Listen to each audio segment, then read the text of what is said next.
week's video, the topic is circular permutation.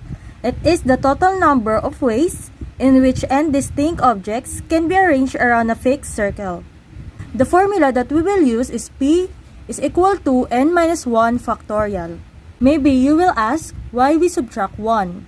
We cannot use n factorial in circular permutation because the first person that comes to the table cannot be seated in 6 different ways. To understand the number of ways in which the first person can be seated, let's look at the circular table with 6 chairs around it. Now, assume you're the first person and let's say you sit on this chair. There's just one way that the first person can be seated on any of the 6 chairs. Let's assume that the first person is seated here. The first person have one way to be seated. So, 5 chairs are left for the second person. So, second person have 5 ways. Next, the third person have 4 ways, and so on until everyone is seated. So the answer will be 5 factorial. This was the logic behind subtracting 1 from n. The first person can be seated in just one way. Each chair or position is the same for the first person. Therefore, n people can be seated in a circular fashion in n minus 1 factorial ways. Now, let's have an example. In how many ways can 3 people be seated at a round table? So, since there are 3 people to be seated, our n is equal to 3. So, let's use the formula.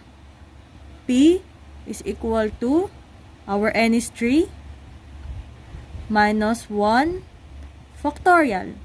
So, this is equal to 3 minus 1 is 2 factorial. So, 2 factorial is 2 times 1 and 2 times 1 is 2.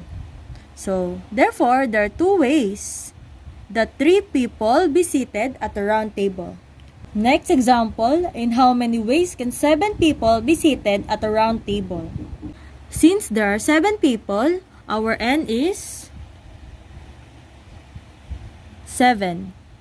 So, let's use the formula. P is equal to 7 minus 1 factorial. So, 7 minus 1 is 6 factorial. 6 factorial is equal to 6 times 5 times 4 times 3 times 2 times 1. So, this is equal to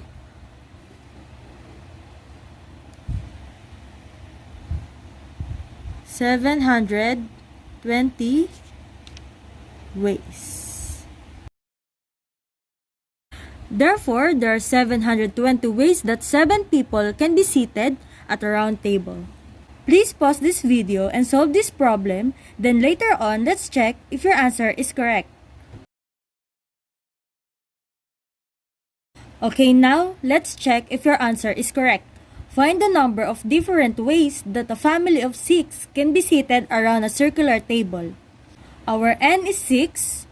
Let's use the formula. 6 minus 1 factorial is equal to 5 factorial.